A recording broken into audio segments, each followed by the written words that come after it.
నమస్తే, welcome to our channel.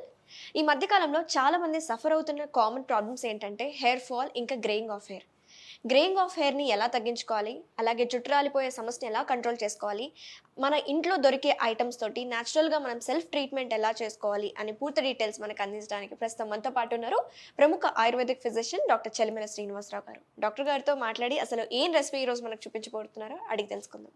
నమస్తే అండి. నమస్కారం అండి. ఎలా ఉన్నారు సార్? Fine, good. సార్, ఎందుకు ఈ రోజుల్లో చాలా మంది సఫర్ అవుతున్న కామన్ ప్రాబ్లమ్స్ సార్ ఇవి?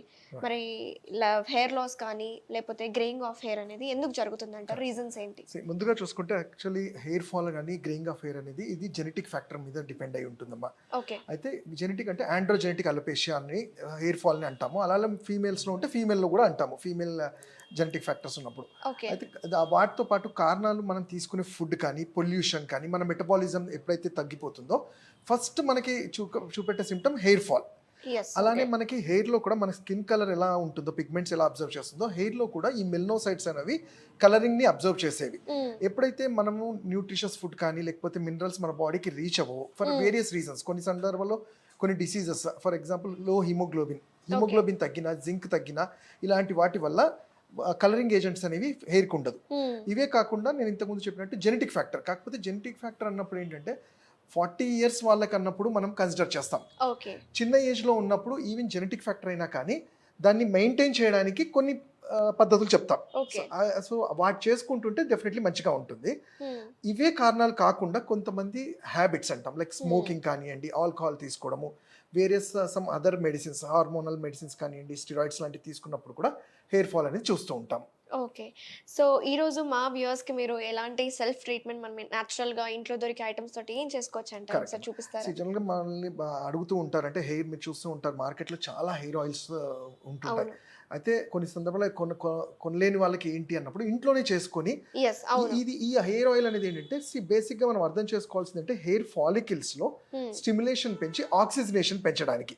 సో యాజ్ ఏ ఆయుర్వేదిక్ డాక్టర్గా మేము ఏం ఆలోచిస్తామంటే ఇది ఒక వ్యాధి అన్నప్పుడు దాన్ని ట్రీట్ చేయాలన్నప్పుడు ఫుడ్, అలానే ఎక్స్టర్నల్ అప్లికేషన్, అలానే మనం చేయాల్సిన యాక్టివిటీస్ మీద అన్నిటి మీద ఉంటుంది. సో అలా చూసుకున్నప్పుడు నేను ఒక ప్రిపరేషన్ చెప్తాను. ఆ ప్రిపరేషన్తో పాటు స్కాల్ప్ స్ట్రెంథనింగ్ కూడా మేము అనే నస్యకర్మ లాంటిది కూడా చేసి చూపెడదాం. ఓకే, ఆల్రైట్ సార్, స్టార్ట్ చేద్దాము మన ప్రిపరేషన్ అయితే. సో ఫస్ట్ ఆఫ్ ఆల్ మనకు అందరికి తెలుసు హెయిర్కి దానికన్నా ఎందుకు ఆయిలే అప్లై చేయాలి అనేది. మనం వేరే కూడా అప్లై చేయొచ్చు, కషాయం లాగా చేయొచ్చు, వేరే అనేది. ఆయిల్ అనేది ఏంటంటే అబ్జార్ప్షన్ ఎక్కువ ఉండి ఫాలికల్లోకి డైరెక్ట్గా పెనిట్రేట్ అవుతుంది. ఎప్పుడైతే వాసోడైలేషన్ జరిగి ఆ ఆయిల్ అప్లై చేసుకున్నప్పుడు దాంట్లో ఉండే గుణాల వల్ల, ఆ మెడిసిన్లో ఉండే గుణాల వల్ల హెయిర్ గ్రో అనేది స్టార్ట్ అవుతుంది. హెయిర్ ఫాల్ ఆపడంతో పాటు హెయిర్ గ్రో కూడా స్టార్ట్ అవుతుంది. సో అలా తీసుకున్నప్పుడు మనకి ఇంటి దగ్గర దొరికి చాలా కామన్ గా మనకి కూరల్లో ఉండేది మెంతి కూర వింటాం. సో మీరు మెంతి కూర గురించి విని ఉంటే ఏంటంటే అది దాంట్లో కలరింగ్ ఏజెంట్స్ తో పాటు హెయిర్ ఫాల్ ని కూడా ఆపే గుణం ఉంటుంది. ఎందుకంటే ఫుల్ ఆఫ్ యాంటీ ఆక్సిడెంట్స్ అంటాం. సో ఫస్ట్ మీరు చూసుకుంటే మనం మెంతి కూర మనకి రెగ్యులర్ గా ప్రతి చోట దొరికేది మెంతి కూర. సో ఈ మెంతి కూరని మనం హెయిర్ ప్యాక్ లాగా చెప్తాను. సో దానికి ఫస్ట్ ఇది ఏంటంటే మనం పేస్ట్ లాగా చేసుకోవాలి. ఎప్పుడైతే మనం ఇంట్లో ఉంటామో సండేస్ కానీ సాటర్డేస్ ఆ రోజు దీన్ని పేస్ట్ లాగా చేసుకోవాలి. సో ఈ మెంతి కూరని మనం పేస్ట్ లాగా చేసి హెయిర్ ప్యాక్ లాగా యూజ్ చేయొచ్చు. చేసిన తర్వాత నేను చెప్పబోయే ఈ ఆయిల్స్ అంటే మనం జనరల్గా మనకి ఇంట్లో దొరికేది ఇది కూడా ఆనియన్ అంటాం. ఆనియన్లో మనకి లాట్స్ ఆఫ్ ఫాస్ఫరస్, దాంట్లో ఉండే పొటాషియం, సల్ఫర్ అనేది చాలా పుష్కలంగా ఉండి హెయిర్ గ్రోత్ కి చాలా ఇంపార్టెంట్ ఉంటుంది. అంటే కొన్ని సందర్భాలు చూస్తారు డాండ్రఫ్ వల్ల కూడా హెయిర్ ఫాల్ అవుతూ ఉంటుంది, అండ్ డ్రైనెస్ వల్ల పెరుగుతుంది, పొల్యూషన్ వల్ల జరిగినప్పుడు ఈ సల్ఫర్, ఫాస్ఫరస్ ఇవి కాంబినేషన్ లో డైరెక్ట్ గా మనం ఇవ్వలేం కాబట్టి ఎక్స్టర్నల్ అప్లికేషన్ చేసినప్పుడు వాటికి పోషణ జరుగుతుంది. సో ఈ రోజు మనం తీసుకునేది ఆనియన్స్ కూడా మిక్స్ చేసి దాంతో ఆయిల్ ఎలా చేయాలో చెప్తాను. అయితే ఫస్ట్ ఏం చేయమంటారు సార్? మెంతి కూరని పేస్ట్ చేసుకోవాలమ్మా. ఆనియన్స్ ని కూడా పేస్ట్ చేసుకోవాలి. అయితే దానికన్నా ముందు అది పేస్ట్, ఈ రెండు పేస్ట్ చేసుకోవాలి సార్. ఆల్రెడీ మనము ఆనియన్స్ ఇంకా మెంతికూర పేస్ట్ చేసేసుకున్నాం కదా, నెక్స్ట్ ఏం చేయాలంటారు? సో ఇప్పుడు మనము ఆయిల్ తయారు చేసి చూద్దాం. సో స్టవ్ ఆన్ చేసుకోవాలి. సో లో ఫ్లేమ్ లో పెట్టుకొని ఇది కోకోనట్ ఆయిల్ మనకి జనరల్ గా ఎంత అవసరమో ఉందో దాని క్వాంటిటీ బట్టి 100 ml నుంచి 50 ml ఫస్ట్ హీట్ చేసుకోవాలి లో ఫ్లేమ్ లో. దానికన్నా ముందర మనము మెంతుల్ని ఒక 2 గంటల ముందే వాటర్ లో పెట్టి సోక్ చేసి పెట్టుకోవడం బెటర్. అది తర్వాత ఆ వాటర్ ని స్ట్రెయిన్ చేసేసి, సో ఫస్ట్ లో ఫ్లేమ్ లో మనము కోకోనట్ కొబ్బరి ఆయిల్ నూనెని హీట్ చేస్తూనే ఎస్. ఓకే. మెంతులు నానబెట్టినవి జనరల్గా ఉబ్బుతాయి, చాలా ఉబ్బుతుంటాయి. అవును. అవి 1 స్పూన్ నుంచి 2 స్పూన్స్ వరకు మనము ఈ ఫ్లేమ్లో వేయాలి. ఓకే. అంటే కొంచెం కేర్ఫుల్, ఇది వాటర్ ఉంటుంది కాబట్టి వాటర్ ఉంటుంది కాబట్టి ఆ చిటపట అనేది వస్తుంటాయి. సో అది కొంచెం కూల్ అయినప్పుడు ఓకే. ఇంతకుముందు చేసుకున్న ఆనియన్ పేస్ట్, ఓకే.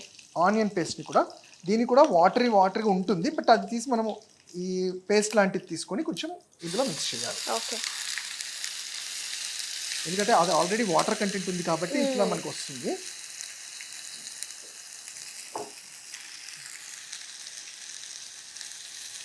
ఇలా అవుతున్నప్పుడే మనకి రెగ్యులర్గా తెలిసిన అలోవెరా, ఓకే, కుమారి అంటాము, ఇది కూడా మిక్స్ చేయొచ్చు.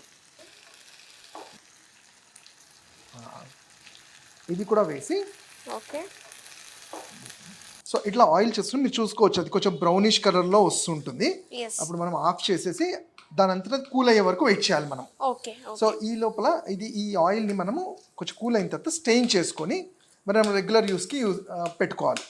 అయితే నేను ఈ ఆయిల్ అనేది ఏంటంటే weekly once or twice, night time కానీ ఆర్ ఎర్లీ మార్నింగ్ మనం స్నానం చేసి ఒక 2 hours ముందు పెట్టుకొని you can go for wash. అయితే ఇది ఒకటే కాకుండా దానికి ఇంకొంచెం యాడ్ ఆన్ చేసేది ఏంటంటే మనకి ఈ మెంతి కూర పేస్ట్.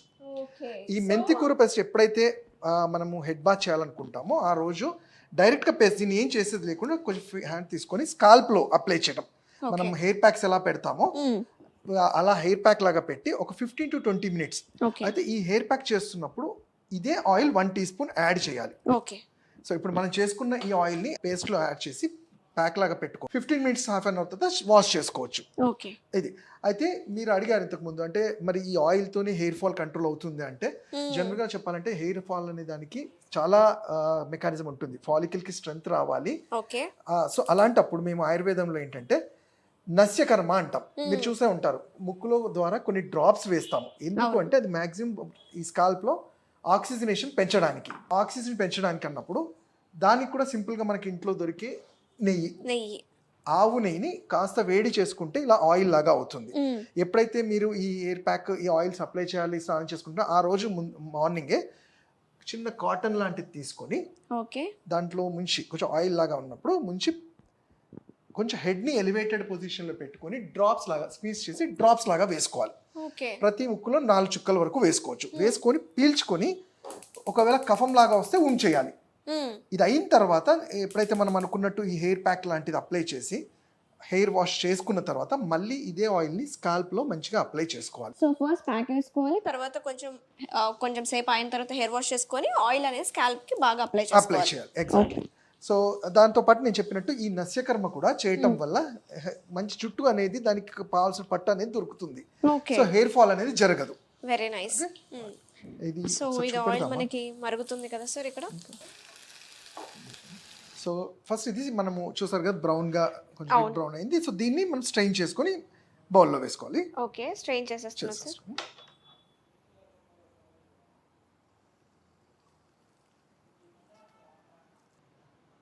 ఇక్కడ ఇంకోటి ఏంటంటే మనము మెంతులు ఎండలో పెట్టి కూడా ఒక 3-4 days ఎండలో ఉంచిన తర్వాత కూడా యూజ్ చేసుకోవచ్చు. ఓకే, డైరెక్ట్గా సోక్ చేసి నైట్ అంతా సోక్ చేసి నెక్స్ట్ డే కూడా యూజ్ చేసుకోవచ్చు. సో మంచి స్మెల్ వస్తుంది సార్ ఆయిల్ కూడా. కరెక్ట్. సో ఫస్ట్ స్టెప్ ఒకసారి మళ్ళీ మా వ్యూయర్స్కి ఒకసారి నీట్గా ఎక్స్ప్లెయిన్ చేయరా సార్? ఎగ్జాక్ట్. సో నేను ఫస్ట్ మనం హెయిర్ ఆయిల్ అనేది ప్రిపేర్ చేసుకోవడానికి రాత్రి నానబెట్టిన మెంతుల్ని కొంచెం వాటర్ డ్రైన్ చేసిన తర్వాత కొబ్బరి నూనెలో, మనకి ఈజీగా దొరికే కొబ్బరి నుంచి తీసుకునే ఆయిల్ అయితే ఇంకా బెటర్గా ఉంటుంది. ఆ ఆయిల్లో లో ఫ్లేమ్లో పెట్టి స్లోగా వేయాలి. వేసిన తర్వాత అలవీరా అంటాం, కుమారి అనేది కూడా పీసెస్ లాగా కట్ చేసుకొని అది ఆ హీట్ అవుతున్నప్పుడే కొంచెం వేసిన తర్వాత ఎప్పుడైతే అది రెడ్ బ్రౌన్ ఆ కలర్లో వచ్చిన తర్వాత ఆపేసుకోవాలి. ఆపేసుకున్న తర్వాత అది సెల్ఫ్ కూల్ అయిన తర్వాత కొంచెం ఆ హీట్లో ఉన్నప్పుడే ఆనియన్ జ్యూస్, డైరెక్ట్ ఆనియన్ని పేస్ట్ లాగా చేసి మనం చూసుకుంటే డైరెక్ట్గా ఆనియన్ని పేస్ట్ చేసేసి ఆ ఆనియన్ని కూడా మిక్స్ చేసిన తర్వాత సెల్ఫ్ కూల్ అయిన తర్వాత దాన్ని మనము ఫిల్టర్ చేసుకొని అది హెయిర్ ప్యాక్ లాగా హెయిర్ ఆయిల్ లాగా యూజ్ చేసుకోవచ్చు. ఓకే. అయితే దీంతో పాటు హెయిర్ ప్యాక్ అనేది వేయడం వల్ల ఇంకా మంచి గుణంగా కనబడతాయి మనకి హెయిర్ రిజల్ట్స్ అనేవి చాలా తొందరగా వస్తాయి అంటారా సార్? రిజల్ట్స్ మంచిగా ఉంటుంది. అండ్ ఇంకోటి ఏంటంటే ఇది హెయిర్ కండిషనర్ లాగా కూడా పనిచేస్తుంది. అండ్ మీరు ఫస్ట్ అడిగినట్టు మెంతి కూర ఎందుకు అంటే కలరింగ్ ఆఫ్ హెయిర్ అంటాం, గ్రే హెయిర్ కూడా చాలా మంచిగా పనిచేస్తుంది. సో చాలా మంచి స్మెల్ వస్తుంది, చాలా బెనిఫిట్ అవుతుందని నేను అనుకుంటున్నాను సార్. సో చూసారు కదా వ్యూవర్స్, మీరు కూడా గ్రేయింగ్ ఆఫ్ హెయిర్ ఇంకా హెయిర్ ఫాల్ అనే సమస్యతో బాధపడుతుంటే ఖచ్చితంగా ట్రై చేయండి. సో మంచి రిజల్ట్స్ మీకు ఉంటాయి. ఎందుకంటే మనకి స్కాల్ప్కి నరిష్ చేస్తున్నాం, కండిషనర్గా యూజ్ అవుతుంది, అలాగే నస్యం కూడా చేసుకుంటున్నాం కాబట్టి 100% రిజల్ట్స్ ఉంటాయి. సో మీరు కూడా తప్పకుండా ట్రై చేయండి. సార్ థ్యాంక్ యూ సార్, మంచి ట్రీట్మెంట్ మాకు ఈరోజు చూపించినందుకు thank you so much sir.